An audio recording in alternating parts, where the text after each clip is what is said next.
नमस्कार फ्रेंड्स, स्वागत है आपका आज के डेली लीगल न्यूज़ में। मैं कपिल सिंगला आप सभी के लिए लेकर आया हूं आज की कुछ डेली लीगल अपडेट्स। सबसे पहली बड़ी खबर हमारे पास आती है कि जहां सुप्रीम कोर्ट के 3 जजेस की बेंच ने सेंट्रल गवर्नमेंट से ये डिटेल मांगी है कि जो वैक्सीनेशन है वो आपने कितनी ऑर्डर की थी और उसका कैसे कैसे आपने डिस्ट्रीब्यूशन किया है और क्या क्या उसका यूज़ किया है आपने। ये जो सारी डिटेल सुप्रीम कोर्ट ने मांगी है ये उसी कंटेक्स्ट में मांगी है कि जहां सुप्रीम कोर्ट ने डबल प्राइसिंग के ऊपर जो डिस्प्यूट लिया था उसी के साथ ही सुप्रीम कोर्ट ने सेंट्रल गवर्नमेंट से 2 हफ्ते के अंदर अंदर ही वैक्सीनेशन जो तीनों वैक्सीन ऑर्डर की गई हैं, Covaxin, Covishield and Sputnik V, ये जो तीनों वैक्सीन हैं इन तीनों से रिलेटेड सारी की सारी डिटेल्स सुप्रीम कोर्ट ने सेंट्रल गवर्नमेंट से इन द एफिडेविट ये मांगी है। अगली खबर जो हमारे पास निकल कर आती है वो ये है कि सुप्रीम कोर्ट ने एक PIL के थ्रू सेंट्रल गवर्नमेंट से PM केयर फंड के लिए डिटेल मांगी गई है कि जहां PM केयर फंड का जो यूज बताया जा रहा है कि जो बच्चों के लिए यूज में है, जो बच्चे बेचारे अनाथ हो गए इस कोविड पैंडेमिक में, तो उसके लिए उनका कैसे कैसे डिस्ट्रीब्यूशन होगा, कैसे कैसे उनकी सिलेक्शन होगी और क्या आपका क्राइटेरिया रहेगा उसको शॉर्टलिस्ट करने का। देखा जाए तो एक सर्वे के मुताबिक ये पाया गया है कि जो बच्चे जिन्होंने अपने सिंगल पेरेंट्स खोए हैं उनकी काउंटिंग नियर अबाउट 7,000 से ज़्यादा की है, और जिन बच्चों ने अपने दोनों माँ बाप खो दिए, मतलब मदर और फादर दोनों खो दिए, उनके नियर अबाउट 1700 के आसपास की रेशो बताई जा रही है। अब देखा जाएगा कि गवर्नमेंट के आंकड़े इस पर क्या सटीक बात कहते हैं। अगली खबर जो हमारे पास आती है वो ये है कि बार काउंसिल ऑफ इंडिया ने जो एग्जाम्स के लिए बताई गई बात है कि जो सेमेस्टर के इंटरमीडिएट सेमेस्टर के एग्जाम्स हैं और जो फाइनल सेमेस्टर के एग्जाम्स हैं उनको कंडक्ट कैसे करवाया जाएगा, उनके नंबर कैसे लगेंगे। बार काउंसिल ऑफ इंडिया ने वही 12 मेंबर्स की कमेटी बनाई है जो कि इस बात से डिसाइड करेगी कि क्या उसमें फाइनल क्राइटेरिया रखा जाएगा। देखिए, हालांकि इसमें जो पिछले साल 2020 के अंदर भी कुछ ऐसी पॉलिसीज बनाने के लिए कहा गया था, लेकिन वहां पर यूनिवर्सिटी ऑफ दिल्ली के प्रोफेसर्स ने भी इंटरवीन किया और कहा कि ये हम खुद से इसको सारा रेगुलेट करेंगे, और प्राइवेट यूनिवर्सिटीज ने इसको इस बात को मानने से इनकार भी किया था। अब देखा जाएगा कि अब बार काउंसिल ऑफ इंडिया की कमेटी जो है 1 हफ्ते के अंदर अंदर क्या रिपोर्ट सबमिट करती है। 1 हफ्ते का टाइम पीरियड उन्हें वहां पर दिया गया है। देखा जाएगा कि इसमें क्या फाइनल डिसीजन वो लेते हैं। अगली खबर जो हमारे पास बड़ी निकल कर आती है वो आती है तेलंगाना हाईकोर्ट से। तेलंगाना हाईकोर्ट ने 18 मई को एक ऑर्डर में ये लिखा था कि जो स्टेट गवर्नमेंट है वो जो मेडिकल ट्रीटमेंट के लिए प्राइसिंग है उसको शॉर्टलिस्ट करेंगी कि क्या ट्रीटमेंट दिया जाएगा, क्या प्राइसिंग होगी। जहां हाईकोर्ट ने डायरेक्शन दी थी स्टेट को कि वो इस बारे में गाइडलाइन बनाए और फाइनल प्राइसिंग के जो रूल्स हैं वो लेट डाउन किए जाए, तो वहीं हाईकोर्ट ने आज हियरिंग में इसमें ये कहा कि आपने इस बात को बिल्कुल भी सीरियसली नहीं लिया है। वहीं एडवोकेट जनरल को ये कहा कि हमने आपको मेयर एक सजेशन नहीं दिया था, आपको सजेशन नहीं दिया गया था कि आप प्राइसिंग को रखें, हमने एक आपको डायरेक्शन दी थी जिसके लिए आपको एक डिसीजन लेना था, वहीं आपने इसके लिए कोई भी गाइडलाइन नहीं रखी गई है। और तो और हाईकोर्ट ने वहां पर यह भी कहा कि आप लोगों ने इस चीज के रिगार्डिंग बल्कि PPE किट का भी प्राइस नहीं डिसाइड किया है, और तो आप मेडिकल ट्रीटमेंट को तो एक बार साइड में रखिए, आपने यहां तक कि PPE किट को भी डिसाइड नहीं की है। वहीं एडवोकेट जनरल इस बात में जवाब देते हुए कहते हैं कि हमने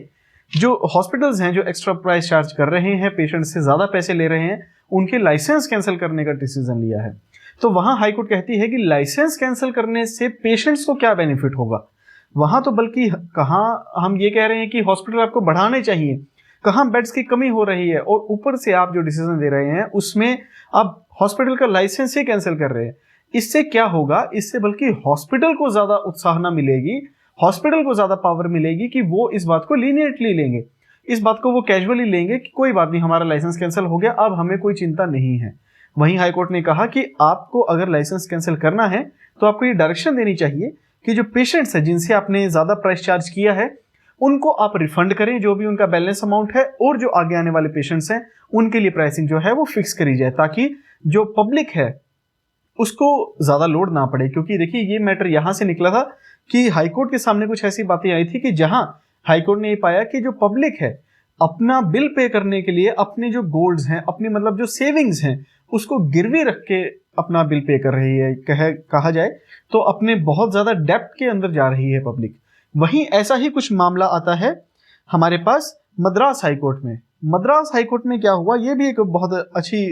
यहाँ पर डिसीजन आता है मद्रास हाईकोर्ट का वहां क्या हुआ, एक अपील आई मद्रास हाई कोर्ट में। इसमें क्या हुआ, तमिलनाडु जो स्टेट गवर्नमेंट है वहां उन्होंने ये रूल बनाया कि जो पब्लिक है, जो पेंडेमिक में ये सफर कर रहे हैं ट्रीटमेंट के लिए, जिनकी फाइनल फैमिली की इनकम 75,000 रुपए से कम है, उनको हम फाइनेंशियली प्रोवाइड करेंगे, उनको हेल्प करेंगे। तो वहीं जब ये अपील मद्रास हाई कोर्ट में जाती है इसके रिगार्डिंग, क्योंकि वहां उसमें कुछ नीचे बना नहीं, तो मद्रास हाई कोर्ट में जाती है तो वहां इस बात के ऊपर डिसीजन आता है, मद्रास हाई कोर्ट इस बात पे एक्शन लेती है, इस बात पे अपील एक्सेप्ट करती है कि नीचे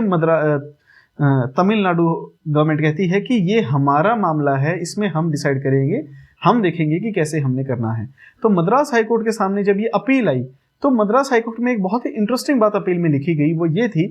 कि उसमें ये लिखा गया कि 75,000 रुपए तो बहुत ज्यादा कम है, क्योंकि अगर एक हम डेली वेज, मिनिमम वेज को भी अगर हम रखें तो मिनिमम वेज के हिसाब से भी वो 75,000 क्रॉस करती ही करती है।